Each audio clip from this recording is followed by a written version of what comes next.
సత్యసాయి జిల్లా గుడిచెరువు మండల కేంద్రంలో బైపాస్ సంబంధించి ఇక్కడ ఉన్నటువంటి సొసైటీ కాటువంటి బస్టాండ్ వరకు హోటళ్ళు ఇళ్లలో ఉండే వాళ్ళంతా మొత్తం నీళ్లు రోడ్లోకి ఇచ్చిన దానివల్ల ప్రయాణికులు చాలా ఇబ్బందికరంగా ఉంది. చాలా మంది పడడం కూడా జరిగింది. మరి పంచాయతీ అధికారులు నోటీసులు ఇచ్చినామంటున్నారు కానీ ఇంతవరకు కూడా వాళ్ళ నోటీసులకు ఎవరే కానీ స్పందించకుండా యథావిధిగా నీళ్లు ఉంచి ఇక్కడ బస్సులు వచ్చినా ప్రయాణికులు పోయినా కూడా బస్సులు చక్రాలు దాని మీద నీళ్లు పోతే అంటే లబ్ధిదారుల మీద ప్యాసింజర్ల మీద పడడం జరుగుతుంది.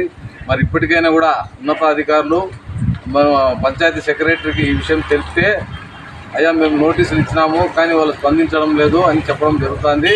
మరి ఇప్పటికైనా కూడా పోలీసు వాళ్ళ ద్వారా అయినా కూడా దీన్ని వెంటనే అరికట్టాలని చెప్పేసి నీళ్లు వదలకుండా ఏదైనా కాలువలు ఏర్పాటు చేయాలని చెప్పేసి కూడా రాయలసీమ కమ్యూనిస్ట్ పార్టీగా మేము అధికారులకు డిమాండ్ చేస్తున్నాం.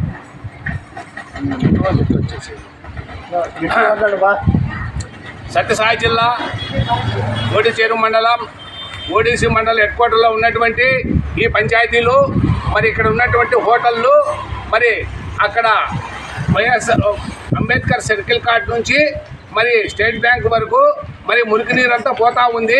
ఈ మురికి నీరు పోవడానికి కారణం ఏమంటే ఇక్కడ ఉన్నటువంటి ఓట వాళ్ళు అక్కడ ఉండే ఇండ్లు ఉండే వాళ్ళు అందరూ కూడా మరి రోడ్లలో నీళ్లు పోస్తూ ఉన్నారు. దానివల్ల మరి రోగాలు వచ్చే ప్రమాదం ఉంది. డెంగ్యూ, మలేరియా ఈ విధమైనటువంటి జ్వరాలు వచ్చే ప్రమాదం ఉంది. దీన్ని వెంటనే అరికట్టాలని చెప్పేసి కూడా గతంలో కూడా మేము ఎన్నోసార్లు చెప్పినాము.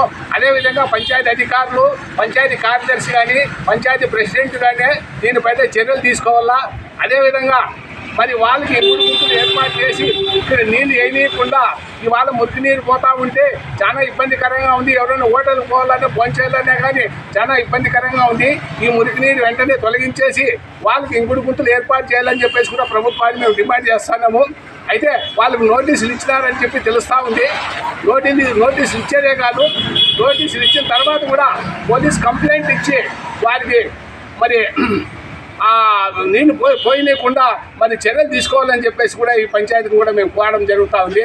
వెంటనే దీనిపైన చర్యలు తీసుకోకపోతే పంచాయతీరాజ్ శాఖకు అదేవిధంగా కలెక్టర్ గారికి రాయలసీమ కమ్యూనిస్ట్ పార్టీగా అదేవిధంగా రైతు సంఘాలుగా ఓడిసి ప్రధానికంగా మరి కలెక్టర్ దృష్టికి తీసుకుపోతాము, అదేవిధంగా పంచాయతీ దృష్టికి తీసుకుపోతాము.